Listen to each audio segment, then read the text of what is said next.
سمندروں سے کام لیتے ہیں. سمندر دیکھا ہے؟ سمندر جب سمندر کا سفر کرو تو پتہ چلے. پہلے جماعتیں ہماری جاتی تھی پانی کے راستے سے، بمبئی سے. ہوائی جہازوں کا نظام نہیں تھا، لوگوں میں پیسے بھی نہیں تھے، پانی کے راستے سے جاتے تھے. بمبئی سے عراق اور عراق سے پھر دنیا میں جاتے تھے. بس یہ رہا تو پانی سمندر ہے، پانی. دنیا نظر آتی نہیں جب اندر جاتے. اتنا اتھاہ پانی ہے، بے حد پانی ہے. تو اللہ کہتے ہیں وہ سمندروں کو تمہارے کام میں لگایا ہے. هو الذی سخر لکم البحر، اللہ وہ ہے کہ جس نے سمندر کو تمہارے کام میں لگایا. جب سمندر انکار نہیں کرتا. ہاں، جہاز جاتے ہیں آتے ہیں، تجارتیں ہوتی ہیں، لوگ کماتے ہیں. تجارت، ہاں، پانی کے راستے کی تجارتیں، مال جاتا ہے مال آتا ہے. اندر لوگ پانی میں نوکریاں کرتے ہیں. ہاں، تو پانی اس سمندر کو تمہارے کام میں لگائیوں کا. تو یہ بات ہے کہ اللہ نے دنیا کو تمہارے لیے پیدا کیا ہے، اور میں نے کہا کہ پیدا ہی نہیں کیا بلکہ پیدا کر کے سب چیزوں کو ہمارے کام میں لگایا. اس کو تسخیر کہتے ہیں کہ سب چیزوں کو تمہارے کام میں لگا دیا. چھوٹی سے چھوٹی چیز، بڑی سے بڑی چیز آپ کے کام کے لیے ہے. آگ ہو، ہوا ہو، پانی ہو. ہاں، بڑی بڑی طاقتیں ہیں یہ آگ پانی، لیکن وہ آپ کے تابع ہے، آپ اس سے فائدہ اٹھاتے ہیں. اس کو تسخیر کہتے ہیں کہ اللہ نے انسانوں کے لیے تمام مخلوق کو کام میں لگایا ہے. ہاں، اس کی زندگی کا گزارا ہو رہا ہے ان چیزوں سے. اب سوال یہ ہے کہ تمام چیزوں کو تو کام میں لگایا، اور ان کا کیا کام ہے؟ ان کا کیا کام ہے جن کے لیے تمام چیزیں کام میں لگی ہے؟ کیا ان کا کام یہی ہے کہ روٹی کمائے روٹی کھائے؟ یہ ان کا کام ہے کہ روٹی کمائے روٹی کھائے بس؟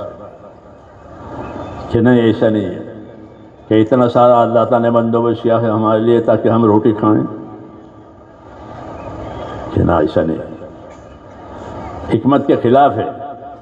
اگر ایسا ہو تو وہ حکمت کے خلاف ہے. ہاں، اللہ حکمت کے خلاف کام نہیں کرتے، حکمت کے خلاف، بلکہ ان تمام چیزوں کو کام میں لگایا ہے، اور اللہ نے انسانوں کو اپنے کام میں لگایا ہے.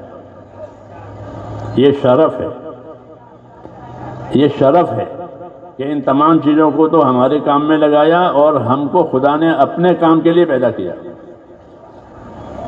یہ شرف، یہ عزت.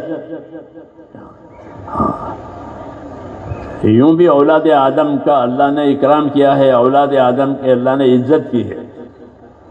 عام طور سے ایسی کوئی مخلوق نہیں ہے جیسے اولاد آدم کہ وَلَقَدْ كَرَّمْنَا بَنِي آدم، ہم نے آدم کی اولاد کا اکرام کیا ہے. اللہ کا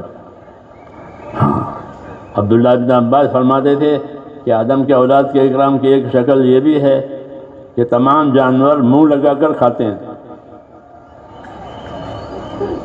منہ لگا کر کھاتے ہیں. آدمی کا منہ نہیں جھکتا کھانے کے لیے، بلکہ کھانا اوپر آتا ہے. ان کو ہاتھ دیا وہ کھانا لے کر کھاتا ہے. ورنہ مرغی سے لے کر کے بڑے سے بڑا جانور کہ وہ کھانے کے لیے زمین میں اپنا منہ لگا دے گا.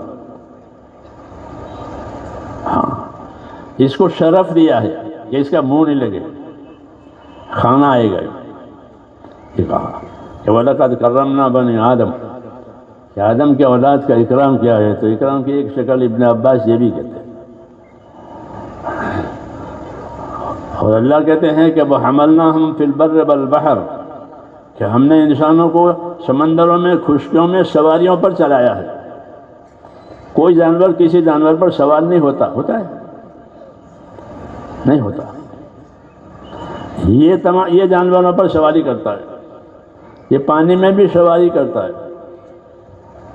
یہ کہا کہ وَحَمَلْنَاهُمْ فِي الْبَرِّ وَالْبَحْرِ، ہم نے ان کو سواریاں دی ہیں، سواری پر جاتا ہے سمندروں میں، خشکیوں میں، سڑکوں میں، دوسرے جانوں پر سوار ہو کر، مشینوں پر سوار ہو کر یہ جاتا ہے۔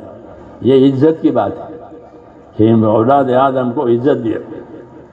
تیسری بات کہ وَرَزَقْنَاهُم مِّنَ الطَّيِّبَاتِ، کہ ان کو روزی اور کھانے کے لیے پاک پاک چیزیں دی ہیں، گندی چیزیں نہیں دی۔ گندی چیزیں دی نہیں ہے، گندی چیزوں کی اجازت نہیں دی ہے کہ گندی چیزیں نہ کھائے۔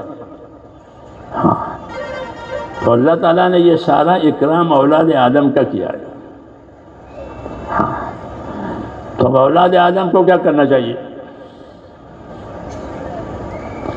اولاد آدم کو کیا کرنا چاہیے؟ تو اولاد آدم کو کیا کرنا چاہیے؟ اس کے لیے اللہ نے رسولوں کو بھیجا ہے۔ ہاں، کہ ان کو کیا کرنا چاہیے؟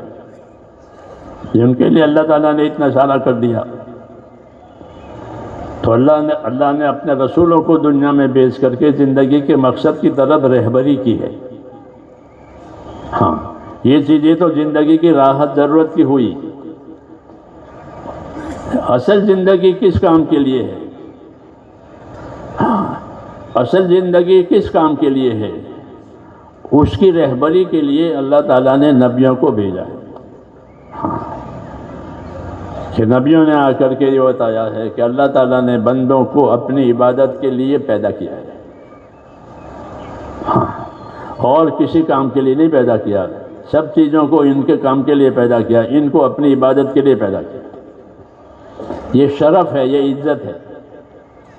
ہاں، کہ تمام چیزوں کو ان کی خدمت کے لیے پیدا کیا اور ان کو اپنی عبادت کے لیے پیدا کیا۔ ہاں، یہ دعوت ہے اور یہ شرف بھی ہے، اور اس کا تقاضا یہ ہے کہ زندگیاں اللہ تعالیٰ کے حکم والی اور زندگیاں اللہ کی عبادت والی بنے۔ ہاں، ایک تو ہے زندگی گزرے، وہ تو گزرے گی، کسی کے ہاتھ میں نہیں ہے۔ جب سے پیدا ہوتا ہے آدمی اس وقت سے اس کا گزارا شروع ہو جاتا ہے۔ آج ایک دن کا ہوا، 2 دن کا ہوا، سال کا ہوا، 10 سال کا ہوا، وہ تو گزرنا ہی ہے۔ ہاں، تو گزارے کی بات نہیں ہے، بلکہ اپنی زندگی کو بنانے کی بات ہے کہ اپنی زندگی کو بنا کر کے اللہ تعالیٰ کے پاس جائیں۔ جا رہا ہے اللہ کے پاس، ہاں، روز روز، تو اپنی زندگی کو بنا کر کے جائے۔ ہاں، کہ اللہ تعالیٰ زندگیوں کو دیکھیں گے اور پوچھیں گے کہ ہم نے تم کو زندگی دی تھی، اس کا کیا ہوا؟ جی ہاں، تو اس لیے کہا کہ اپنی زندگیوں کو بنانا ہے، گزارنا نہیں ہے، وہ تو گزرے گی۔